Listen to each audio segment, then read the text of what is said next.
सदफ, तुम्हें एक आर्टिकल भेजा है, जरा चेक करो उसे। Organ trafficking in Pakistan. क्या फ़ायदा नादिर? ये बात तो हम भी जानते हैं कि ज़मान फाउंडेशन में ऑर्गन ट्रैफिकिंग हो रही है, but where is the proof? Evidence के बगैर हम कंट्रोवर्सी तो बना सकते हैं, मगर इन लोगों को कैफिर किरदार तक नहीं पहुंचा सकते। सही कह रही हो। तुम्हारे से इन्फॉर्मर ने तुम्हें दोबारा कांटेक्ट किया? नहीं।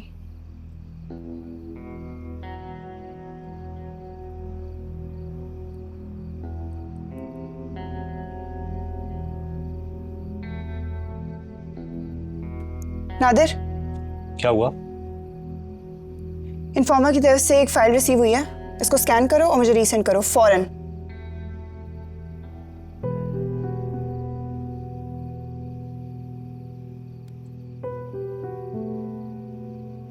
क्लीन है, भेज दिए तुम्हें।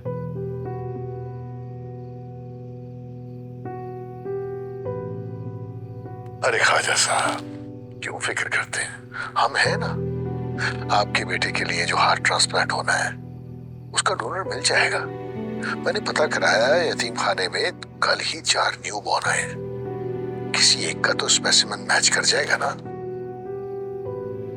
आप फिक्र ना करें, बस आप हमारी कंसाइनमेंट क्लियर करें। जी जी जी, बहुत शुक्रिया, बहुत शुक्रिया।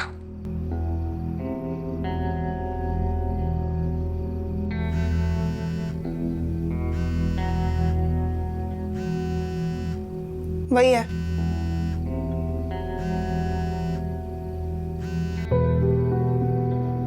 हेलो, इतने सबूत काफी हैं या कुछ और भी भेजूं? आखिर कौन हो तुम और ये सब कैसे जानते हो? मैं कौन हूं, कहां हूं, ये अहम नहीं है। अहम ये है कि तुम अब क्या करोगे। तुम्हारे सामने अब सारे सबूत हैं, इलीगल लैंड ग्रैबिंग से लेकर ह्यूमन ऑर्गन ट्रैफिकिंग तक। सारा एविडेंस तुम्हारे पास है। Now the ball is in your court. क्या तुम हिम्मत करोगी और वक्त के फिरौन का निकाब उतार के सबको उसका चेहरा दिखाओगी, या तुम भी बाकियों की तरह अपनी जुबान बंद करके चुप हो जाओगी? फैसला तुम्हारा है सदफ, जो करना सोच समझ कर करना।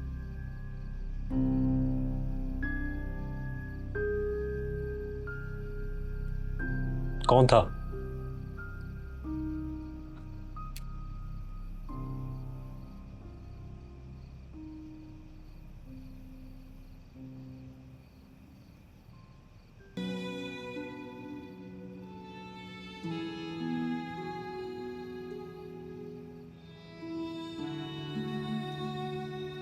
अहमद, वहां जुल्म हो रहा है और वो औरत डंके की चोट पर कर रही है ये सब, जैसे उसे कोई रोकने टोकने वाला है ही नहीं।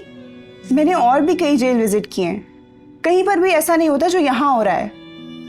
सदफ, हम ऊपर इसकी शिकायत कर सकते हैं, इसके ऊपर इंक्वायरी बिठवा सकते हैं। तो मैं भी यही चाहती हूँ कि इस पर इंक्वायरी बैठे, लेकिन साथ साथ मैं इसको एक मिसाल बनाना चाहती हूँ ताकि इस तरह के लोग ऐसा कुछ करने से पहले 100 दफा सोचें। You get my point? No, I don't. मैं पहले भी कई बार तुम्हारी सुनकर भुगत चुका हूँ।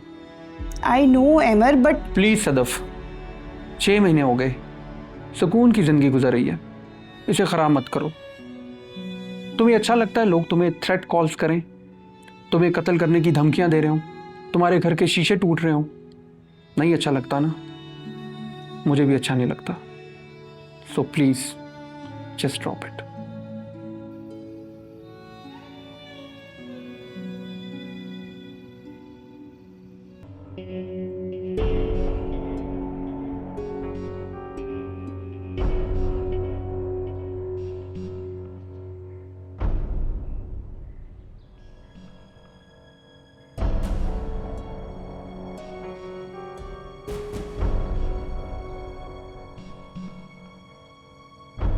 ये सब आपके पास कैसे?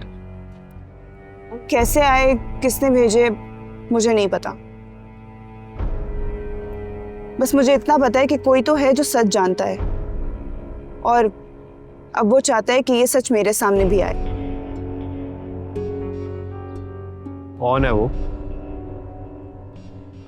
पता नहीं वो कौन है, मैं नहीं जानती।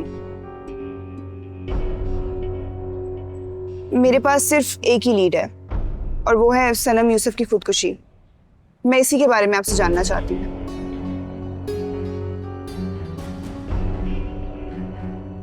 क्या हुआ? मिस सदफ, सनम ने खुदकुशी नहीं की थी, उसका कत्ल किया गया था। रामीन को डर था कि अगर वो हामिद जमान के खिलाफ कोई कदम उठाएगी तो अपना ही नुकसान करेगी। फिर उसके बाद क्या हुआ? एक दिन रामीन जब कॉलेज से वापस घर लौटी तो सनम की लाश पंखे से लटकी हुई मिली। सबको लगा कि ये खुदकुशी है, लेकिन सीसीटीवी फुटेज ने कुछ और ही सच दिखाया। हमने जब फुटेज देखी तो मालूम हुआ कि महा हसन और नौरीन तारिक अपने बॉडीगार्ड्स के साथ सनम के अपार्टमेंट गए थे। उन्होंने उसका कत्ल किया और फिर वहां से फरार हो गए। हम लोग वो फुटेज लेके पुलिस के पास गए और एफआईआर कटवाई और पुलिस ने तफ्तीश के लिए हम तीनों को बुलाया भी। हमें लगा कि शायद इंसाफ मिल जाएगा, लेकिन वो इंसाफ नहीं, एक भयानक ख्वाब की शुरुआत थी। रामीन को खत्म करने के लिए उन्होंने उसी शख्स का सहारा लिया जो हम तीनों को सबसे ज्यादा अजीज था, रेहान फारूकी। रेहान? रेहान सनम का फियांसे। उसने रामीन के खिलाफ झूठी एफआईआर कटाई और बयान दिया कि नौरीन तारिक और महा हसन का केस से कोई लेना देना नहीं और सनम का कत्ल रामीन ने किया। लेकिन उसने ऐसा क्यों किया? बिकने वालों को कोई वजह नहीं चाहिए होती मैं सदफ। रेहान हामिद जमान के हाथों बिक गया और उसने रामीन के खिलाफ झूठा केस बनाया। झूठा केस बनाकर उसे फंसाया और फंसाकर जेल भिजवा दिया। रामीन 1 साल से जेल में है। रामीन बेकसूर होकर भी सजा काट रही है और उसके मुजरिम गुनाहगार होकर भी आजाद घूम रहे हैं। Now the ball is in your court. क्या तुम हिम्मत करोगी और वक्त के फिरौन का निकाब उतार के सबको उसका चेहरा दिखाओगी, या तुम भी बाकियों की तरह अपनी जुबान बंद करके चुप हो जाओगी? फैसला तुम्हारा है सदफ, जो करना सोच समझ कर करना। सदफ, लाइट सेट होगी। सदफ, क्या बात है? नहीं, कुछ नहीं।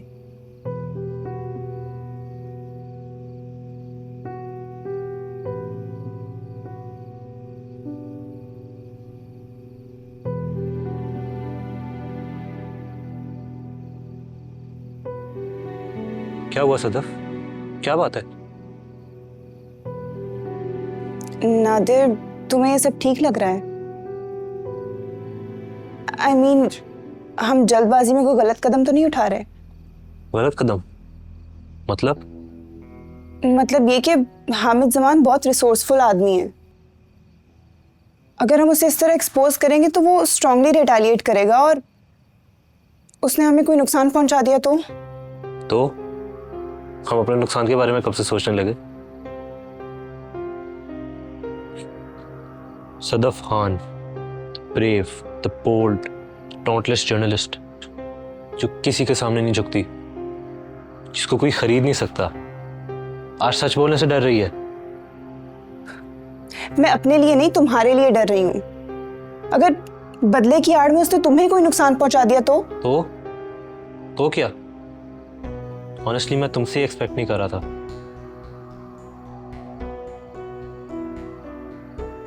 तुम ही हमेशा कहती हो ना कि माशरे में जुल्म जालिम की वजह से नहीं, जुल्म के खिलाफ आवाज़ ना उठाने की वजह से बढ़ता है। और आज तुम ही आवाज़ उठाने से कतरा रही हो।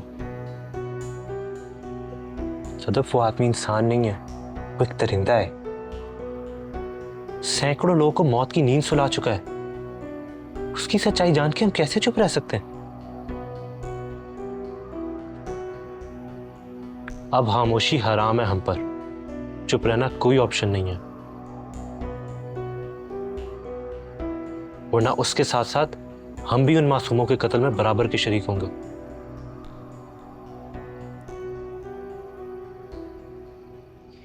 तुम ठीक कह रहे हो।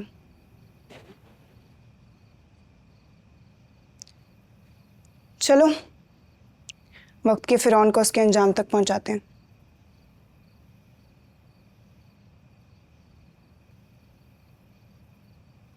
आप बैठे, मैं चाय लेके आती हूँ। नहीं, चाय रहने दो, जो बात करनी थी वो करो।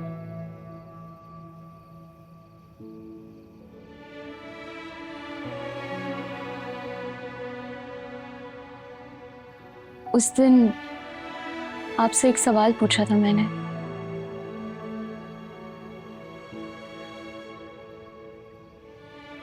आज फिर वही सवाल कर रही हूँ। उजाला को तलाक क्यों दे रहे हैं? मेरे ख्याल में इसका जवाब मैं पहले भी दे चुका हूँ। जी याद है। अपने मामलात में आप किसी को सफाई देने के पाबंद नहीं, लेकिन आज आपको सफाई देनी होगी। आपने कहा था कि अगर आपने उसको तलाक न दी तो वो कभी खुश नहीं रह पाएगी।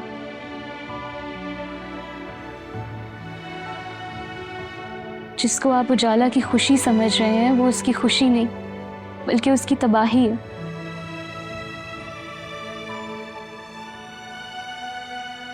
आपकी उजाला तो मोहब्बत में तलाक को मानती ही नहीं।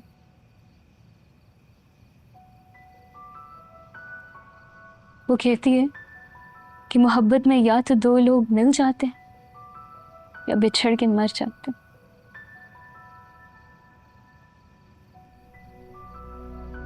मगर उनमें तलाक नहीं होती।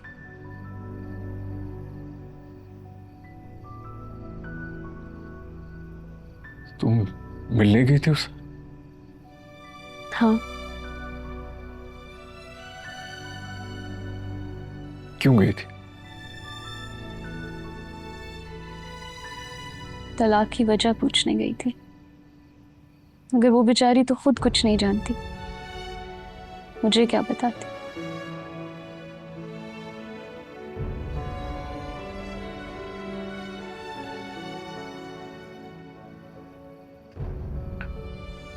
मैं चलता हूँ। पूछेंगे नहीं कैसी है वो, किस हाल में?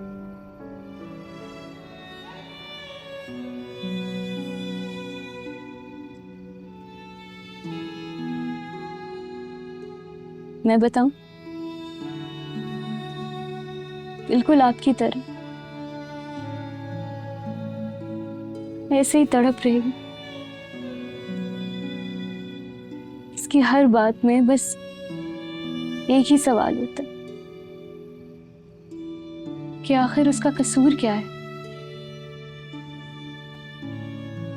आखिर किस जुर्म की सजा मिल रही है उसको? वो आपसे तलाक नहीं चाहती,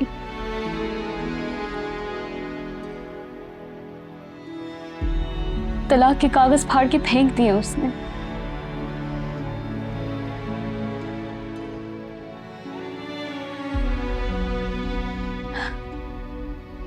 मैं नहीं जानती आप दोनों में लड़ाई की वजह क्या है,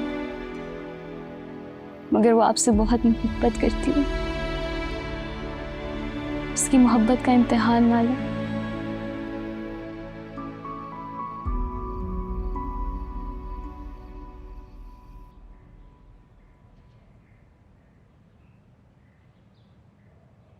मैंने क्यों नहीं किया? मुझे ये देख, क्या है ये? ये तो वही है ना, हामिद जमान। क्या किया इसने? रंगे हाथों पकड़ा गया ये कमीना। यतीम खाने की आड़ में इंसानी अज़ा की स्मगलिंग करता रहा ये।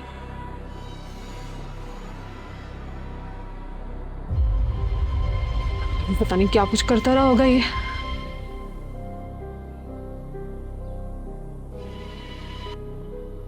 सारे टीवी चैनलों पर सुबह से इसी की खबर चल रही है। तो देखना उजाला, ज्यादा दिन इंसाफ से बच नहीं पाएगा ये।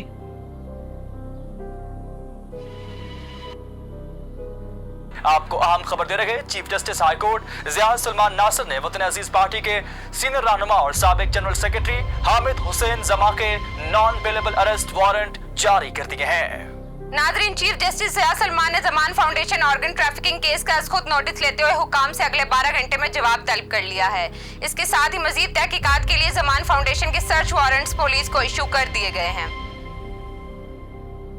माइक्रो ब्लॉगिंग वेबसाइट पे जर्नलिस्ट सदफ खान ने इंकिशाफ किया है कि वतन अजीज पार्टी के सीनियर रहनुमा और साबिक सेक्रेटरी हामिद जमा हुसैन, जो मशहूर बिजनेसमैन और बज़ाहिर एक फलाही इदारे के करता धरता है, दर हकीकत लैंड माफिया और इंसानी अज़ा की गैर कानूनी खरीदो फरोख्त जैसी जराइम पेशा कार्रवाइयों में मुलव्वस पाए गए हैं। आपको अहम खबर से आगाह कर रहे माइक्रो ब्लॉगिंग वेबसाइट पे जर्नलिस्ट सदफ खान ने इंकिशाफ किया है कि वतन अजीज पार्टी के सीनियर रहनुमा और साबिक सेक्रेटरी जनरल हामिद जमा हुसैन, जो मशहूर बिजनेसमैन और बज़ाहिर एक फलाही इदारे के करता धरता है, दर हकीकत लैंड माफिया और इंसानी अज़ा की गैर कानूनी खरीदो फरोख्त जैसी जराइम पेशा कार्रवाइयों में मुलव्वस पाए गए हैं।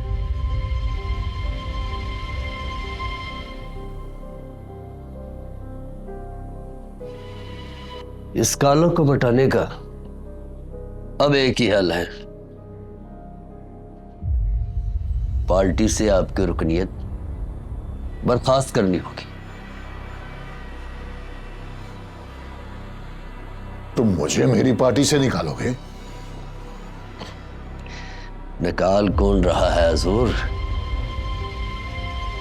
पार्टी तो आपकी है, ये तो सिर्फ दुनिया को दिखाने के लिए खानापुरी है। हरगिज नहीं, तुम दुनिया को दिखाने के लिए भी ये सब कुछ नहीं कर सकते। मामले की संजीदगी को समझिए। आपका नाम इस्तेमाल करके पार्टी को बदनाम किया जा रहा है। सोशल मीडिया पर आपकी वीडियो हर तरफ देखी जा रही है और हमारी थू थू हो रही है। ऐसे में इलेक्शन हम कैसे जीतेंगे? तुमने सुना नहीं मैंने क्या कहा? कि तुम ऐसा कुछ नहीं करोगे। और तुम होते कौन हो मुझे पार्टी से निकालने वाले? अरे तुम्हारी औकात क्या है? तुम और तुम्हारी पार्टी मेरे टुकड़ों पे पलती है। मैं बीच से हाथ उठा लूं ना, तुम्हारे जिस्म पे एक कपड़े भी नहीं बचेंगे। सर, मुदाखलत के लिए माफी चाहता हूं। यहां पुलिस आपको गिरफ्तार करने आ रही है।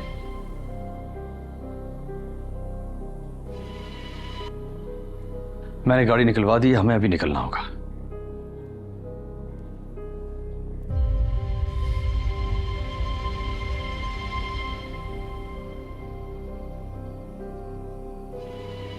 तुम क्यों नहीं आती? तुम्हारे आने से इस घर की वीरानी खत्म हो जाएगी। घर की वीरानी खत्म करने का हल तो है मेरे पास, सुनेंगे? No thank you. मान जाए ना भाई, घर में भाभी होंगी तो आपको लेके कुछ मेरी परेशानियां भी कम हो जाएंगी और मेरी बढ़ जाएंगी। ना ना बाबा, कोई जरूरत नहीं है। अच्छा सुनो, तुम अपनी दोस्तों से राब्ता रखती हो? जी, रजिया से तो अक्सर बात होती है और जैनब का तो निकाह है अगले हफ्ते, आपको बुलाया है उसने। और बस इनसे ही बात होती है? सीधी तरह कहें ना, आप उजाला के बारे में जानना चाहते हैं? नहीं, उजाला से बात नहीं होती मेरी। ना वो बात करती है ना मेरा दिल चाहता है। आखिरी बार हमारी बात मेरी शादी वाले दिन हुई थी, उसके बाद कोई राब्ता नहीं हुआ।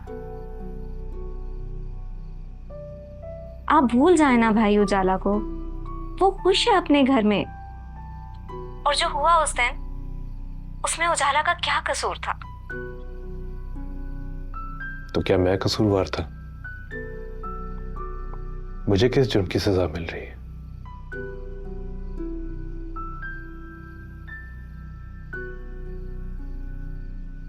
भाई अब आप ज्यादा देर मत करें, बस कह दें उसे अपने दिल की बात। तुम्हें लगता है मान जाएगी? क्यों नहीं मानेगी वो? आपसे बेहतर लड़का मिलेगा उसे? अगर उसे और कोई पसंद है तो? कोई पसंद नहीं है उसे, मैं जानती हूँ। बस ऊपर ऊपर से करती है आपकी बुराई, अंदर से आपको ही पसंद करती है वो। है? आपने देखा नहीं, आपके नाम पे फौरन कैसे तोहफा कबूल कर लिया उसने। बस भाई आपको देर नहीं करनी चाहिए, बोल दें उसे अपने दिल की बात। आप तलाक याफ्ता से शादी करेंगे?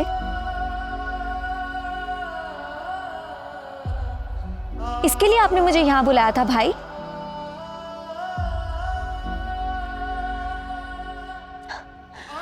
आखिर आपकी समझ में क्यों नहीं आता है भाई? वो नहीं है ठीक आपके लिए। उसके लिए खुद को कितना बर्बाद करेंगे आप उसका पीछा छोड़ क्यों नहीं देते हैं? मोहब्बत करता हूं उससे शिरीन। इस मोहब्बत के सारे तकाजे निभाए हैं मैंने, और इस मोहब्बत को पा लेना मेरा पूरा हक है।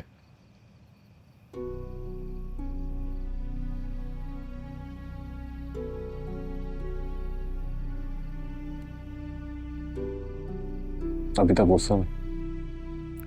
मैं क्यों नाराज होने लगी? सच बताऊं तो कल रात में डर गया था। मुझे लगा था कि तुम वाकई मेरी उजाला से शादी नहीं लगेगी। सही लगा आपको? मैं वाकई आपकी शादी उजाला से नहीं होने दूंगी। क्यों? वजह आप जानते हैं भाई, वो शादीशुदा है और अपने शौहर से बहुत मोहब्बत करती है। मैं तो वो मोहब्बत नहीं करता उससे। ये आप कैसे कह सकते हैं? अगर मोहब्बत करता तो उसे तलाक ना देता। तलाक क्यों देना? शीरी, वो आदमी उजाला के काबिल नहीं है। बेहतर यही होगा कि उजाला से भूल जाए। भूल जाएगी, पर आप भी अपनी और उजाला की शादी का ख्वाब भूल जाएं भाई। आपकी उससे शादी नहीं होगी। ऐसा मत कहो शीरी। किस्मत ने फिर मुझे मौका दिया कि अपनी मोहब्बत को हासिल कर सकूं। प्लीज मेरा इसमें साथ दो। कैसे कैसे साथ दूं? क्या बोलूं उसे जाके? उससे जाके बात करो, उसे रिश्ते के लिए मनाओ, वो तुम्हारी बात मान जाएगी। वो नहीं मानेगी भाई, आप जानते तो हैं उसे। कोशिश तो करो, क्या पता इस बार मान जाए। प्लीज शीरी।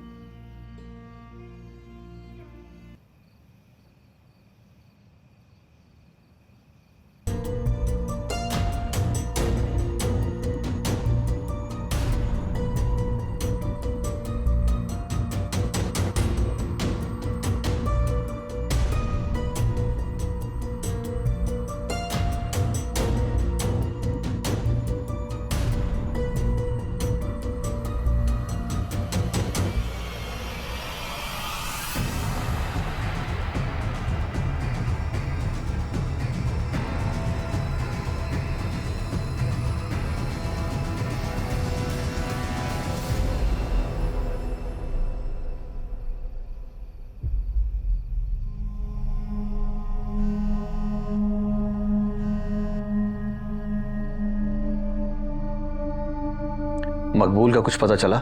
नहीं भाई, लड़के ढूंढ रहे होते। तुम कहाँ हो? मैं उस रिपोर्टर के घर के बाहर हूँ, नजर रख रहा हूँ उस पे। वो अपने फ्लैट में है? जी भाई, शाम से इधर ही है। और वो शबीर का पंटर सारंग, वो भी मेरे सामने है। वो वहां क्या कर रहा है? तो मालूम नहीं भाई, लेकिन देखने से ये लग रहा है यहाँ आता रहता है। कहते हो तो जाके बात करूं उससे? नहीं, तुम उन दोनों पे नजर रखो, मुझे हर लम्हे की खबर चाहिए। सही है भाई, रखता हूं।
मुझे तो तेरी नजरों से खौफ आता है, डर लगता है कि कहीं ये मुझसे सवाल ना कर बैठे कि खाला क्या हुआ तेरा दावा? मेरी मरती माँ के सामने तूने मुझे बेटी कहा था, तो बेटी बनाया क्यों नहीं? क्यों ले आई किसी लड़की को अपने घर?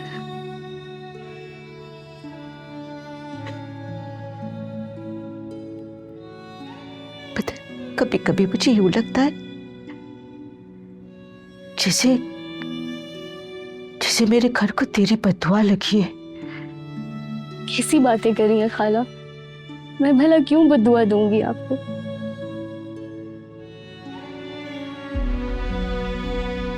मैं जानती हूँ, मैं जानती हूँ तू बददुआ नहीं देगी, लेकिन कुर्ती तो होगी। उसे उजाला के साथ देखकर तेरा खून नहीं खौलता? नहीं खौलता था। इफ्तिखार को जब भी उजाला के साथ खुश देखती थी तो बस देख के खुश हो जाती थी। दोनों का सदका उतार के दुआ करती थी, खुदा जोड़ी सलामत रखे। इतना बड़ा दिल ना रख रुखसाना, माफ करते हमें, अपना घर बसा ले। तेरा घर बसेगा तो मेरा घर भी बस जाएगा। जिंदा कर, छोड़ दे। खाला ये मुमकिन नहीं है। क्यों? क्यों मुमकिन नहीं है? क्योंकि मैंने दिल से तस्लीम कर लिया है कि इफ्तिखार मेरे कभी नहीं हो सकते, और दिल को ये भी बता दिया है कि मैं भी अब किसी की नहीं हो सकती। खाला आप मुझसे मेरी जान मांग लें, जान हाजिर है, लेकिन खुदारा अब मुझे घर बसाने का मत कहिएगा, ये मुझसे नहीं होगा।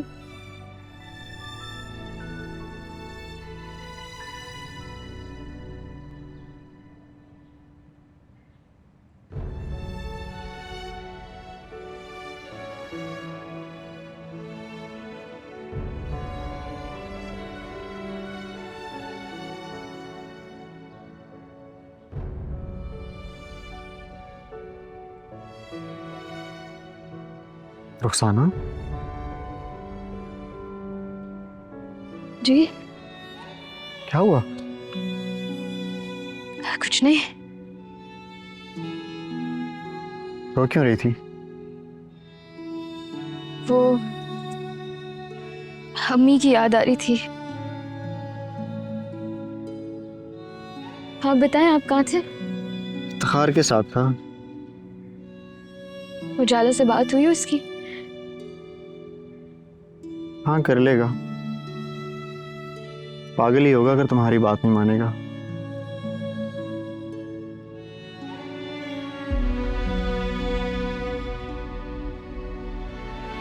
रुखसाना,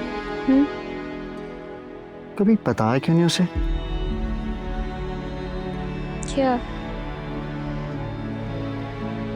यही कि तुम उसे पसंद करती हो।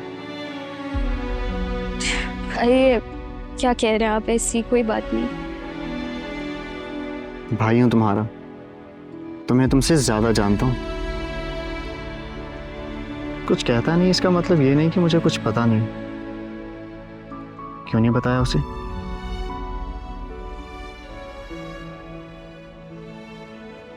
बताना चाहती थी, कभी हिम्मत ही नहीं हुई।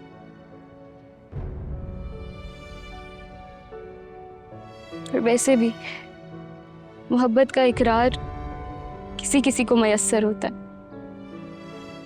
हर एक को ये विलायत कहाँ नसीब होती। क्या कभी भूल पाओगी उसे? भुलाना जरूरी है क्या?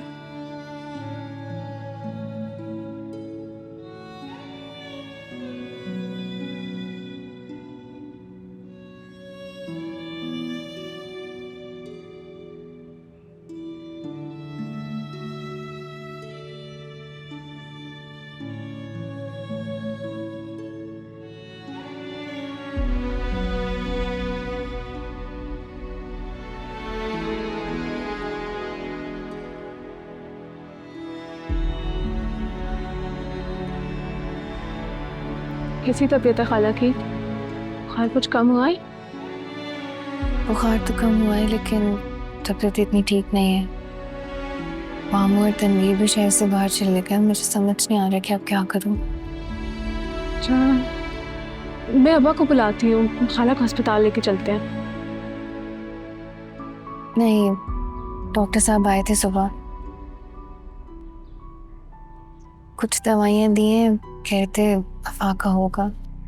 इंशाल्लाह। तो बहुत परेशान हो गई थी यार। ये देख, खाला के लिए यखनी बना के लाई थी, तो इसे निकाल प्याले में और खाला को पिला दे। तो भूल ही गई, खाना बनाया तुमने? नहीं, बस मैं जाने वाली थी। अच्छा चल, तू यखनी निकाल, मैं खाला से मिलने आती हूँ, ठीक है?